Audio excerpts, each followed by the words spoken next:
So friends, చాలామంది directors ఇప్పుడు pan India రేంజ్లో కాకుండా హిందీ బెల్ట్ నుంచి హిందీ హీరోస్తో బాలీవుడ్ యాక్టర్స్తో బాలీవుడ్ నుంచి మొత్తం ఓవరాల్గా వాళ్ళ ఇమేజ్ని కానీ వాళ్ళ ఎక్స్పోజర్ని కానీ పెంచుకోవాలని చూస్తున్నారు ఈ మధ్యన డైరెక్టర్స్, యంగ్ డైరెక్టర్స్ ఏవైతే సినిమాలు చేస్తున్నారో వాళ్ళందరూ కూడా గోపినేని మల్లినేని గారు, గోపిచంద్ మల్లినేని గారు కానీ, ఇప్పుడు బాబీ కొల్లి గారు కానీ, హరీష్ శంకర్ గారు కానీ, వీళ్ళందరూ కూడా ఇప్పుడు రాబోయే అనిల్ రావిపూడి గారు కానీ, వీళ్ళందరూ కూడా హిందీ యాక్టర్స్తో ఎందుకో సినిమాలు చేస్తున్నారు. వాళ్ళ ఎక్స్పోజర్ కానీ వాళ్ళ ఇమేజ్ని కానీ మొత్తం అక్రాస్ ఇండియా మొత్తం ఏదైనా ఎక్స్పోజర్ పెంచుకోవడం కోసం బ్రాండ్ ఇమేజ్ క్రియేట్ చేసుకోవడం ఇవన్నీ చేస్తున్నారేమో.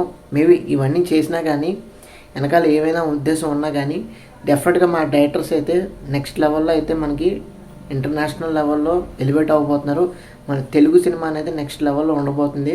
మీరు అందరూ కూడా సంసిద్ధంగా అయితే ఉండండి. Telugu cinema, Telugu directors, Telugu producers, Telugu actors మనం అందరం కూడా యునైటెడ్గా ఉంటే ఇలాంటి సినిమాలు మరెన్నో రావడానికి అవకాశం ఉంటుంది.